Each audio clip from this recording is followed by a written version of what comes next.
Finalmente ayer fue el acto en Moreno, el acto del presidente, el acto de cierre de La Libertad Avanza.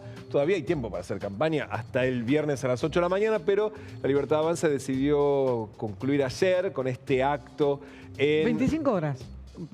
En realidad 24 horas con 45 minutos. Quedan para hacer la campaña electoral. Queda de campaña. Bueno, como el presidente está volando rumbo a los Estados Unidos y ya no quería suspender esa actividad, decidieron entonces anticipar para ayer este cierre que se hizo con una previa muy tensa con el gobierno bonaerense sobre la seguridad.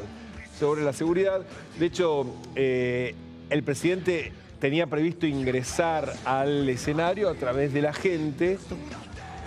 Se mezcló bastante con la gente. Y claro, el tema era a partir de qué momento, digamos, dónde podía bajarse de la camioneta. Y lo cierto es que se veía que estaba bastante, digamos, con autos. La callecita era bastante angosta, pero tampoco había la cantidad de colectivos que tanto la organización como el gobierno bonaerense habían previsto. No hubo 100 colectivos llevando militantes. Hubiera sido de todas maneras una imagen, ayer lo hablábamos, una imagen muy particular los colectivos de La Libertad Avanza, cuando son muy característicos los colectivos llenos de manifestantes y de militantes, bueno, de los actos peronistas, precisamente de lo que ellos llaman la casta. Claro, bueno, pero cualquier acto partidario tiene los mismos colectivos, ¿no? Porque son los únicos que están disponibles para alquilar. No, el tema es que lo otro por lo general tampoco se muestra. Pero en general La Libertad Avanza siempre hizo alarde. Vamos por las nuestras. De acá nadie es traído, acá viene la concurrencia es espontánea, etcétera. En cualquier caso, ayer la noticia fue que hubo lejos la asistencia que se preveía. Sí, absolutamente, se veía desde los que habían hecho imágenes con drones, se veía la cancha de este club de barrio en Moreno prácticamente vacía. O sea, había un grupo, sí, pagado al escenario, pero de ninguna manera había 10.000 personas. No, perdón. ¿Cuántos habría? ¿Qué sé yo? Digamos. Pero claro... 3.500 y 2.000 son los cálculos periodísticos. Exactamente, son los por cálculos eso. De los medios. Pero la imagen, de hecho lo que estábamos viendo, que son imágenes tomadas por el propio equipo de comunicación del gobierno, claro, hacen un plano cerrado sobre la gente que está pegada al escenario y ve que está repleto. Claro. Abrí un poquito el plano y al fondo no había nadie. No había. O sea, no habían vendido la entrada, digamos. Entonces, si eso es un recital, no, el poco fue malísimo. Estaba complicado el bordero. Claro, vos ves esa imagen, Milei entrando entre la gente, haciendo su pogo y decís, wow, es un despliegue absoluto. Pero ves ahí, ya se ve que no tenés más de 20 filas de personas, digamos. Hacia atrás no había nadie. Y había como un primer corralito. El segundo corralito, digamos, el corral, estaba vacío. Estaba vacío. Entre las cosas que sorprendió fue ya anticipándose a una lectura política de lo que puede ser el resultado electoral del domingo. Algo veníamos diciendo, la disputa fuerte es entre la primera y la tercera sección electoral. Va a haber varios números para ver quién gana la tercera o por cuánto gana el kirchnerismo la tercera. Claro. ¿Quién gana la primera y por cuánto? Después, ¿cuántos votos totales obtiene cada una de las fuerzas? Y allá lejos va a ser la noticia sobre lo que están votando, efectivamente. No, por ¿Cómo supuesto. va a quedar Allá lejos es quiénes son las personas que efectivamente van a entrar a la legislatura. Una dimensión adquirió esta elección que no deja de ser a cargos relativamente menores, muy cercanos a la gente, pero en lo que es la estructura y el organigrama del poder, bueno, bastante claro. Lo que se está discutiendo es la gobernabilidad de Kicillof, de hecho. El Congreso, el Parlamento Provincial, la legislatura que va a tener Kicillof en los últimos 2 años de gobierno. Bueno, y acá es que se juega cada uno, ¿no? Kicillof se juega la gobernabilidad y sobre todo su liderazgo. Porque Kicillof se juega su liderazgo en esta elección, no en la del 26, donde la lista no la armó y donde se presume que ahí la que mide fuerzas es la propia Cristina Fernández de Kirchner. Acá Kicillof pone en juego eso. El gobierno ponía en juego el aval a su propia gestión el 26 de octubre, en principio. Sin embargo, adquirió tal dimensión y adquirió tantos indicios de, bueno, de qué puede esto te marca lo que puede pasar el 26, que se anticipó esa lectura y parece que esta elección fuera un referéndum o un plebiscito, esta elección, no la del 26, de la gestión de Milei y de ahí la tensión supina que hay en todos los ámbitos, pasando de la política política hasta la economía. Milei hizo mucha referencia, también la hizo Kicillof, a la asistencia a las urnas. Este temor de, bueno, ¿a quién perjudica el ausentismo? Ausentismo que tal vez la provincia de Corrientes es la única que hasta ahora fue excepción en el calendario, pero lo que se nota claramente es un desinterés de la ciudadanía en asistir a las urnas. Y de hecho, la pregunta es si la imagen del dron de ayer, tenemos ahí la imagen del estadio, de la cancha, si efectivamente esa imagen lo que refleja es el desinterés, incluso de la militancia libertaria, de participar en este contexto, o lo que está reflejando esa imagen es otra cosa hipercoyuntural de, bueno, si iba a haber algún tipo de incidente de violencia, mejor nos quedamos en casa y no alimentamos ese clima de violencia preelectoral.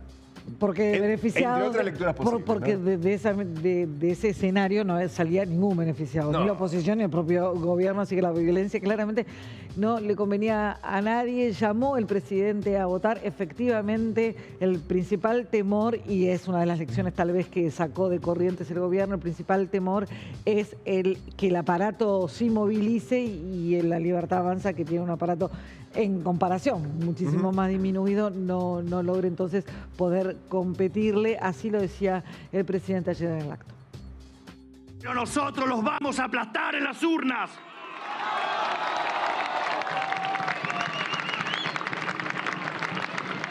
A su cobardía le oponemos coraje en la defensa del cambio. A sus mentiras le ponemos la verdad de nuestras ideas. Tiene que quedar en claro que ante todo la batalla contra el kirchnerismo es una batalla moral, es una batalla contra unos delincuentes y chorros. Hoy todas las encuestas coinciden en que estamos en una situación de empate técnico. Esto quiere decir que puede ganar cualquiera. Y significa que un par de votos aquí o allá definirán qué fuerza triunfará en esta elección. Significa también que cada voto individual vale muchísimo más que una elección normal. Hoy más que nunca, el voto de un individuo puede hacer la diferencia. Bueno, ahí está pidiendo voto por voto, ¿no? Un voto puede hacer la diferencia. En un ratito vamos a escuchar a Kicillof y parece que esa parte la guionó la misma persona. Claro, digo, ambos discursos, porque los dos están necesitando tratar de seducir al elector que hoy dice, no, ¿para qué? ¿Para qué? ¿Para qué voy a ir si al final si al final aquel? Y están tratando de demostrar que, bueno, el otro es peor, ¿no? Claro. Que el problema es el otro. Y de hecho la campaña de ambos está centrada no tanto en las virtudes de su espacio, sino en las debilidades del otro. Y de hecho, en la otra parte... Los eslogans van de kirchnerismo nunca más a ponerle un freno a Milei. Esas son las dos variantes entre las que se movilizará o no la gente en la provincia de Buenos Aires el domingo. Exactamente. Y de hecho, el presidente, que ayer no le esquivó al tema de las escuchas, el espionaje, las acusaciones de corrupción, aprovechó eso para volverlo en contra del adversario y decir, bueno, en realidad son ellos, ¿no? Son ellos. Y también para defender a su hermana Karina, que lo puso como, si llegaron hasta acá es porque están desesperados. Esa fue la explicación que le encontró para poder hablar de ese tema y convertirlo en un acto de campaña. Que a los fines del relato para los propios, para el núcleo duro, como siempre se dice en estos casos, puede llegar a ser un mensaje eficaz, no así tal vez para los desencantados. Así defendía el presidente a su hermano. Van contra la familia. Imagínense cómo deben estar las cosas en este momento en la provincia de Buenos Aires para que hayan hecho los tres tipos de operaciones todas juntas. Trataron de acusarnos de chorros, digamos, y fueron contra nuestras vidas humanas y además se metieron con mi hermana. Vaya que están asustados y el domingo le vamos a pintar la provincia de violeta. Están asustados. Y eso, entonces, como están asustados, atacan a la familia, hacen la operación, nos tratan de chorros. Esa es la lectura, la construcción del relato que hace Javier Milei para explicar lo que está pasando en estos días. para explicar lo que está pasando en la política y también un poco, bueno, lo habíamos visto horas antes, hablando de que el kirchnerismo está dispuesto a todo, un golpe de mercado, hasta a matarlo, ¿no? O sea, exactamente, en una entrevista que dio al hijo de Sarkozy, ¿no? Era en un medio francés, ayer repercutieron muchísimo durante todo el día esas declaraciones. Intentan de todo, incluso matarme, bueno, en alusión a la piedrazo que pudo haber recibido y felizmente no fue así en Lomas de Zamora. Sí, ahora el que recibió algo en la cabeza ayer no fue el presidente, sino fue un colega, Cristian Mercante, un cronista de América TV, del grupo. Que está en Desayuno Americano. Hubo algunas escenas de tensión antes del acto entre militantes. Él estaba yendo a hacerle una nota a un grupo que había aparecido encapuchado. Sí. Lo que llama muchísimo la atención, porque cuando uno recuerda, ¿se acuerdan? Encapuchados con palos en Avenida 9 de Julio, lo que generaba, digamos, piqueteros que van y ¿qué vienen a hacer encapuchados? Porque vienen a delinquir, porque si están encapuchados. Sí, claro. Esa escena, ahora en un acto libertario, parece que tiene otro tono. Y de hecho, se acercó a preguntarles, ¿ustedes qué vienen? ¿A qué? O sea, ¿a quién responden? Claro, ¿ustedes vienen, son libertarios o vienen a pudrirla del otro lado? Y de hecho, bueno, no le respondieron.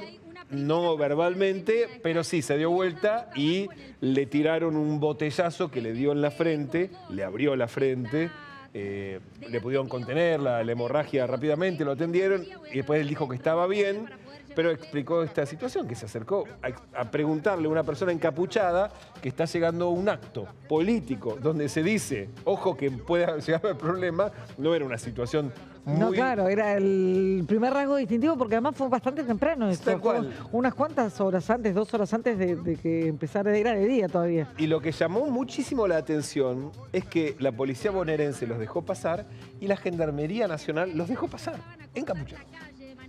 Entonces uno dice, bueno, entrás con permiso. Animate a ir encapuchado a cualquier lado, ¿no? Al supermercado. No te van a dejar entrar.